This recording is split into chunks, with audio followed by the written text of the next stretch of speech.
มื่อนี้กูพามาตลาดลาวขางคิวรถไฟไต่ไปเบิ่งแนวกินแบบสัตว์ป่าสัตว์ยังร้ายนะปูป่าอันที่ว่าป่าใหญ่ป่าครึ่งป่าใหญ่ไปเบิ่งป่ะ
โลเท่าไหร่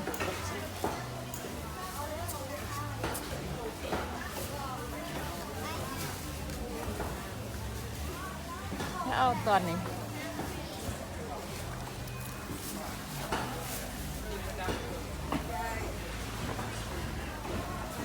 อันนี้ป้ายเนี่ยโอเควะ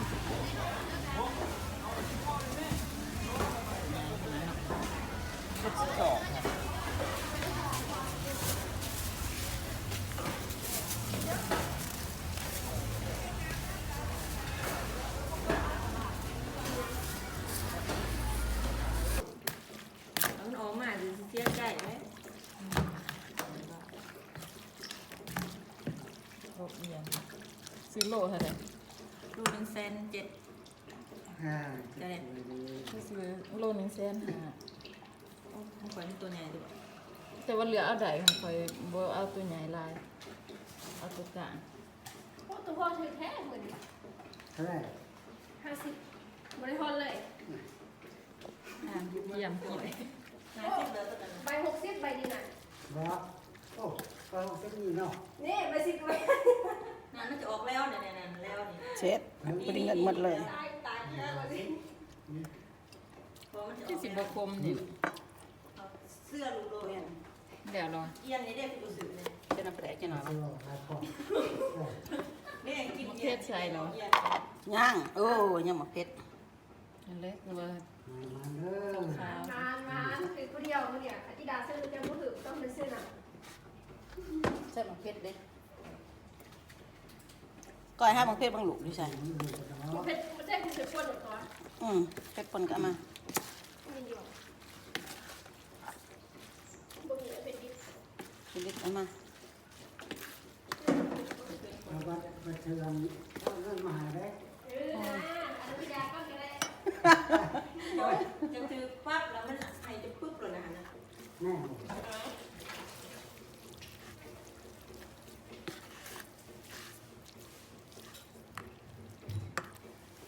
ใช่บ่ได้บ่หนาวออกมาเลยผ่านกลับรถ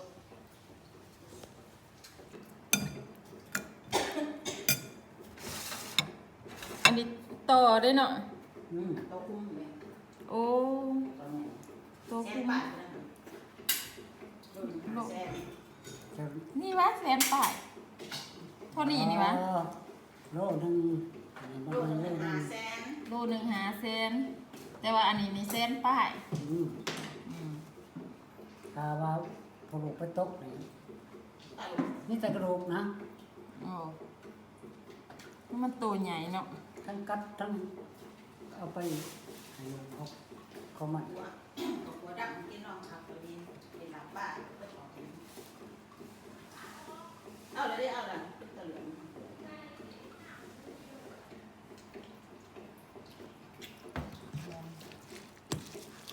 เมื่อวาน